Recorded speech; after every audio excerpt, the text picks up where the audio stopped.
Bem, amigos da Cronos e amiga da Cronos Concurso, nós estamos aqui novamente para falar com vocês sobre o concurso da PM do Rio Grande do Norte. O concurso está saindo e nós estamos preparando um curso totalmente atualizado de História do Rio Grande do Norte para que você possa se dar bem na prova da PM.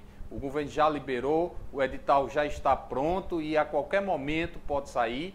E a gente está gravando essa aula especial para que você se familiarize com aquilo que vai ser discutido na prova e para que você fique por dentro do que vai ser discutido no nosso curso de História do RN. Nos acompanhe aí nas redes sociais, dá uma curtida aí na nossa fanpage, dá uma olhada aí no nosso espaço aí no Instagram, comece também, comente aí essa aula, dá uma curtida, porque nós estamos aqui exatamente para fazer com que você possa ter um bom resultado e esse resultado vai depender justamente do material que você tem à sua disposição, de como esse material vai ser aprofundado pelos professores e, óbvio, tem que ter um pouco de dedicação. Então, nós estamos aqui para simplificar isso, para que você possa atingir aquele seu grande sonho de se tornar um membro da Polícia Militar do Estado do Rio Grande do Norte. Então, amigos, essa será a primeira aula, nós estamos gravando. Esta aula ela vai estar à disposição para todos vocês, para que vocês possam ir preenchendo direitinho tudo que vai ser discutido aqui. Vá lá no nosso site, o que eu vou discutir aqui com vocês está lá, tudo em branco, está tudo em branco para que você possa ir preenchendo, acompanhando essa aula comigo. Então vá lá no site da Cronos Concurso, está aqui embaixo está aparecendo o link, você vai lá, clica e você vai ter acesso a todo o material que vai ser usado nesta aula. Então você dá uma olhada lá, baixa, imprime, para você acompanhar comigo os conceitos que eu vou trabalhando, para que você possa se familiarizar e para que você possa fazer com que a parte, pelo menos de História do RN, não seja mais uma dificuldade para vocês. Ok, meus queridos, minhas queridas? Como eu disse aí, meu nome é Veranilson e vamos lá começar o nosso trabalho, vamos começar a fazer a coisa acontecer, como vocês estão vendo aí, puxa aí para o nosso slide, vou pedir ao Liminha que puxa aí para o nosso slide para que a gente possa acompanhar a aula direitinho. Então, no slide aí vocês estão vendo História do Rio Grande do Norte, professor Veranilson, esse cara aí que eu acho um cara fantástico, um cara legal. E nós vamos falar aqui, iniciando a nossa aula, da invasão portuguesa, certo? Então, aí vocês estão vendo no slide, a invasão portuguesa é um conceito que eu gosto muito de utilizar, vocês estão muito cuidado com isso, porque nós vamos falar da chegada dos portugueses aqui no Rio Grande do Norte. Então, puxa cá para mim, corta para mim, corta para mim, cortando para mim. Então, vamos lá, galera, é o seguinte, a chegada dos portugueses aqui vai ocorrer já próximo ao final, né? Nós vamos ter entre o finalzinho do século XV e início do século XVI, né? Nós vamos ter os empreendimentos europeus conhecidos como expansão marítima. E nessa expansão marítima nós vamos ter a chegada dos europeus a todo o continente americano, óbvio, buscando um caminho para as Índias. Eu acredito que todos vocês já viram isso no colégio. E ao buscar um caminho para as Índias, esses europeus acabaram chegando aqui à América. E nesse sentido, nós vamos ter a chegada, principalmente aqui no caso do Brasil, dos portugueses. Os portugueses acabam chegando aqui, todo mundo já viu isso no colégio de 1500, e ao chegar aqui no Brasil, eles acabaram reproduzindo um conceito muito usual que já era feito anteriormente pelos espanhóis, por chegarem aqui à América e acharem que tinha chegado às Índias, chamou todo mundo que morava aqui nessa bagaça de índios.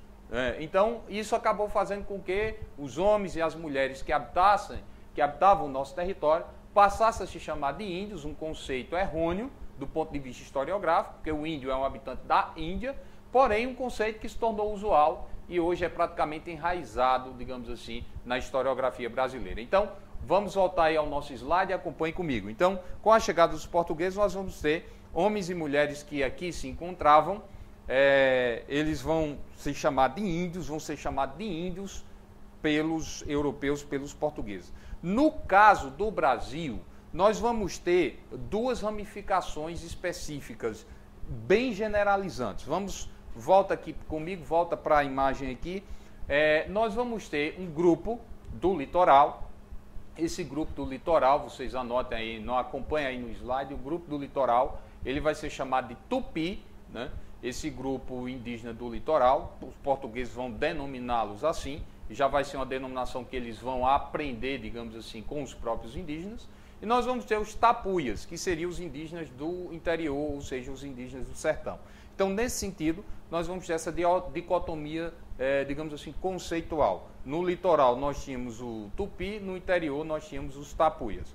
Então, dentro dessa perspectiva, volta aí para o slide, nós vamos ter, com o avanço e o desenvolvimento da linguística e da etnologia, principalmente a linguística e a etnologia histórica, nós vamos ter o desenvolvimento desses estudos com base na língua que ainda resta dos indígenas.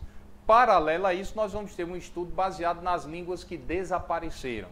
E é com base nesse estudo linguístico que nós percebemos que, ao longo dos anos, vários grupos indígenas foram, digamos assim, foram exterminados pelos portugueses, e esse extermínio feito por esses grupos indígenas acabou fazendo com que essa variedade, essa dicotomia entre tupi e tapuia, ela fosse um pouco limitada. Do ponto de vista geral, você não pode simplificar apenas tupi e tapuia, porque dentro do grupo tupi você tinha uma variedade de grupos indígenas e dentro do conceito tapuia você tinha uma outra variabilidade de grupos indígenas. Então, nesse sentido, nós vamos ter o quê?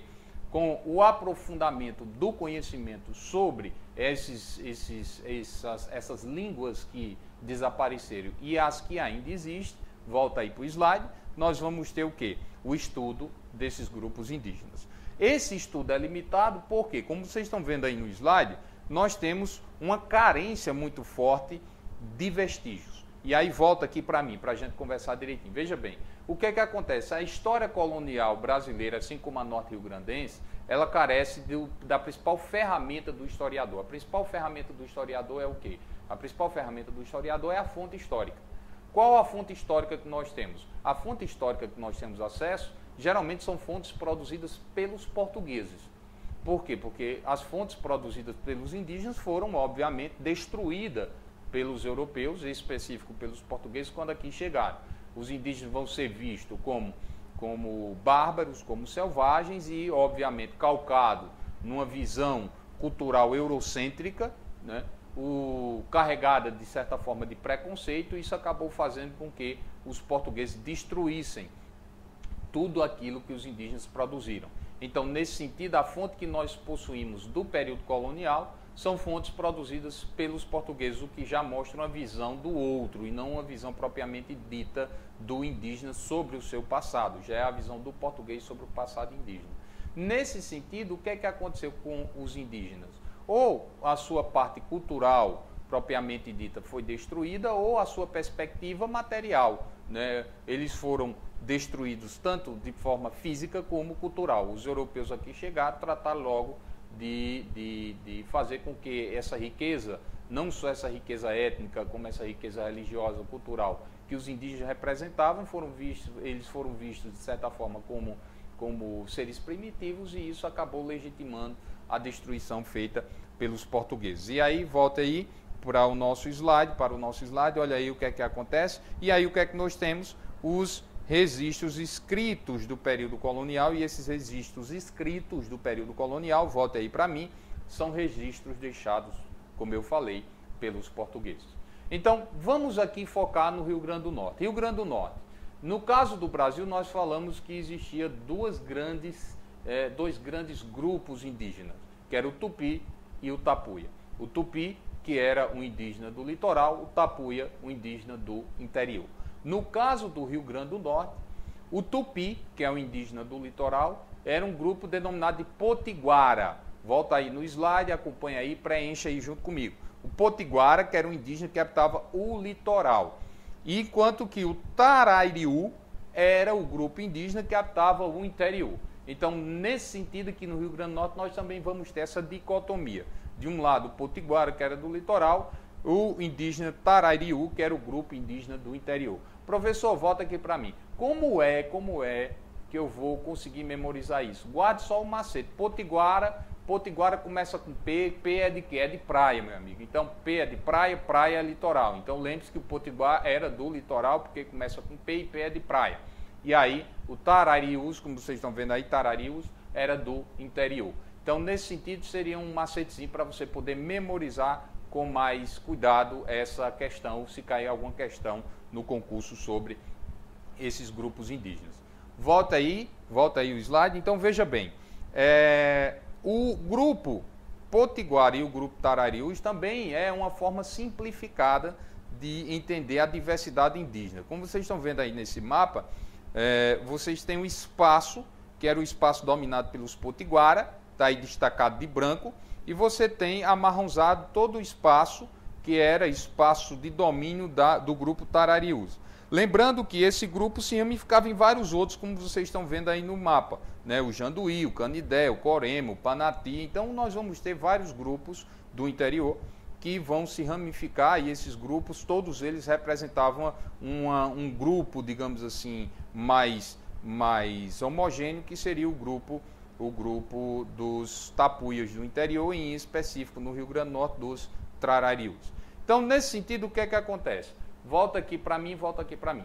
Então, o que é que ocorre? O grupo específico que habitava o litoral, o grupo Tupi, no caso os Potiguaras, é quem vai acabar tendo o primeiro contato com os europeus. Então, lembre-se, o contato do europeu vai ser de imediato com o grupo Potiguara, que era o grupo que habitava, como eu falei, o litoral. E eles vão acabar tendo contato, visto que os europeus aqui vieram porque nós tínhamos, durante o século XVI e mais profundamente no século XVII, o aprofundamento do sistema, digamos assim, capitalista europeu. Nós vimos de um processo de queda do sistema feudal, um processo de desmonte do sistema feudal, e esse processo de desmonte acabou abrindo espaço para o sistema capitalista. Vamos aí, acompanhem a gente no slide. Então, a Europa, por volta do século XV, XVI e também, não vamos esquecer, no século XVII, nós vamos ter um aprofundamento das atividades comerciais, e isso vai acabar fazendo com que nós tenhamos também um desenvolvimento da manufatura. Então, isso implica em quê?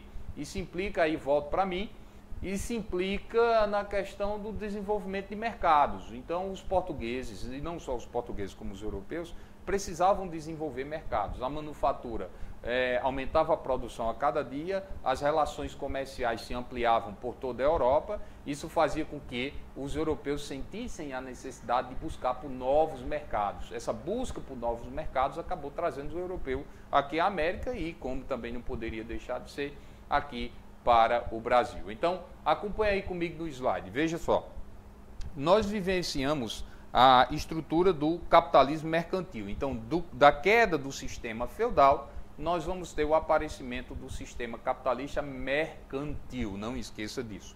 E aí eles acabam chegando aqui à América em busca de quê? Mercado, volta aí para mim, mercado para os produtos manufaturados e também por busca de matérias-primas. E a América como um todo poderia ser esse local fornecedor de matéria-prima, principalmente de metais preciosos, ouro ou prata, que era a grande busca naquela época de metais preciosos. Lembre da ideia metalista que estava em voga entre os países europeus. O país rico era país que possuía ouro ou prata. Então, nesse sentido, a América vai ser inserida dentro desse sistema mercantil para que pudesse se estruturar, digamos assim, os grandes impérios coloniais europeus, e o Brasil não estava fora de toda essa sistemática. Então, voltando aí, nós tínhamos o quê? A busca por mercado, a busca por matérias-primas e, acima de tudo, de mercado consumidor. Além de que havia necessidade de mão de obra. Então, a América poderia ser, digamos assim, esse local que de imediato poderia fornecer essa mão de obra.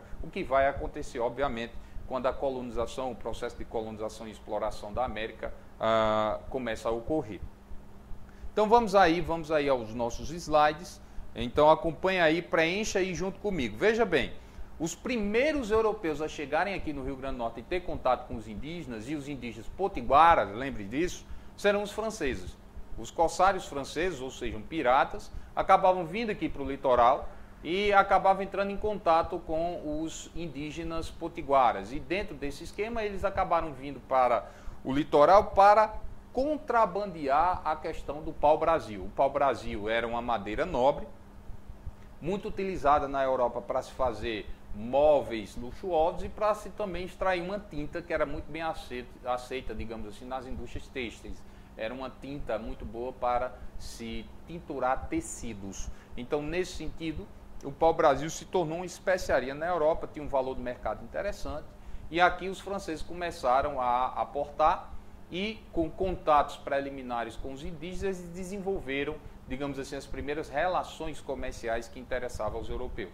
Então os indígenas acabaram entrando naquele esquema comercial denominado de escambo, onde os europeus, em específico os franceses, pagavam a título de objetos como espelhos, como facas, como inclusive em alguns casos armas de fogo e tudo mais.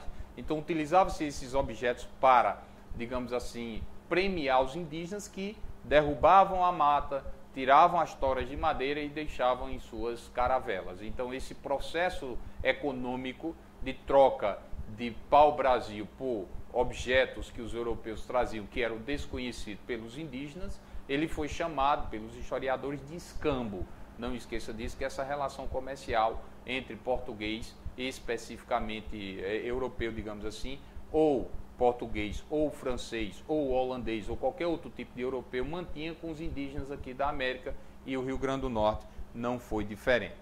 E aí Portugal, diante de todo esse ambiente, vamos voltar aí para o nosso slide, veja bem, diante de todo esse ambiente, o que é que sobrou para Portugal?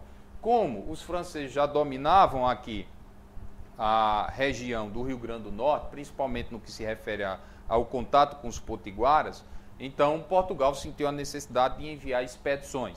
Então volta aqui para mim, essas expedições eram as famosas expedições exploradoras ou expedições geográficas, eram expedições enviadas aqui com o Brasil com o objetivo de quê? De catalogar a região, de iniciar um processo de estudo cartográfico também da região, para poder, a partir daí, iniciar o próprio processo de fixação do homem branco aqui no território.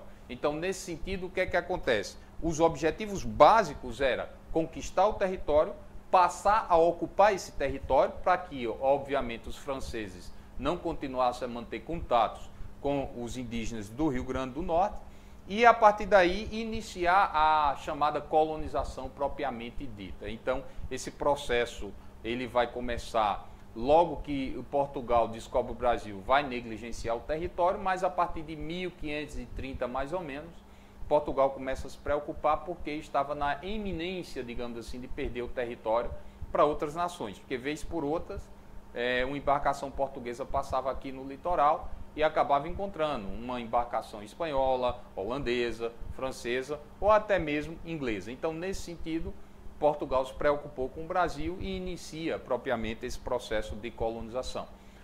Puxa aí para o slide, vamos dar uma olhada aí no slide. Então, todos nós estudamos, como vocês estão vendo aí no mapa, que o Brasil foi dividido nas famosas capitanias hereditárias. No nosso caso, nós temos aí a capitania do Rio Grande em destaque para vocês, né, que era uma das capitanias, uma das maiores capitanias que Portugal vai reservar aqui no Brasil. Lembre-se que o projeto de colonização portuguesa era um projeto que não era, digamos assim, um projeto amador. Era um projeto que Portugal já tinha experiência, e larga experiência, principalmente na região de Açores e Madeira. Eram ilhas portuguesas. Então, guarde isso aqui, puxa aqui para o slide, dá uma olhada nesse sentido. Ó, ao se falar em colonização portuguesa no Brasil, olhem em destaque aí, lembre-se de Mel. Esse será o tripé que vai subsidiar o projeto de colonização. Corta para mim novamente, corta para mim. Então, o que é que acontece? Por que mel? Mel vem de monocultura. Se você lembra da época de colégio, nós vamos ter como base da colonização portuguesa aqui no Brasil um projeto monocultor agrícola voltado para a cana-de-açúcar, usufruindo da chamada mão de obra escrava, a escrava primeiro indígena, depois a mão de obra escrava africana, e subdividindo o território em amplos latifúndios. Então, esse será o tripé básico das características da colonização portuguesa, ou do projeto colonial português aqui no Brasil. Então, voltando aí no slide, não esqueça, falou em características da colonização portuguesa aqui no Brasil, lembre-se de Mel, monocultura, escravidão e latifúndio. Então, de imediato, o que é que Portugal faz? Volta aí para mim. Portugal divide o território em capitanias hereditárias. Então, o latifúndio começa a ser montado a partir daí e vai dividir esse território, entregando cada fatia dessa aos chamados capitães donatários. Eram indivíduos que receberiam esse território e tinham a obrigação de fazer esse território produzir, defendê-lo, povoá-lo, para gerar a partir daí impostos para a coroa portuguesa, que era o grande dividendo econômico que Portugal esperava aqui do Brasil. Como a partir de 1530 o comércio com as Índias começa a decair, então Portugal não viu outra alternativa a não ser dividir o Brasil em capitanias hereditárias e a partir da divisão de capitanias hereditárias materializar, digamos assim, o projeto, inicialmente o tripé de colonização a partir daquelas características que eu falei para você, monocultura, escravidão, latifúndio. Ok, galera? Então, pessoal, essa é a primeira parte, eu espero que tenha sido claro nas informações. Nós vamos dar uma pausazinha para começar a segunda parte dessa aula. Nós vamos ver o que é que vai acontecer depois que Portugal divide o Brasil em capitanias hereditárias e a partir daí como será organizada propriamente dita essa colonização aqui em nosso território. Lhe aguardo na próxima aula. Espero que vocês tenham acompanhado. Baixa aí no site o material que vai estar à disposição e a partir daí você já vai preenchendo os slides que eu vou mostrando aqui para vocês na aula. Ok, pessoal? Tchau, tchau. Até a próxima aula.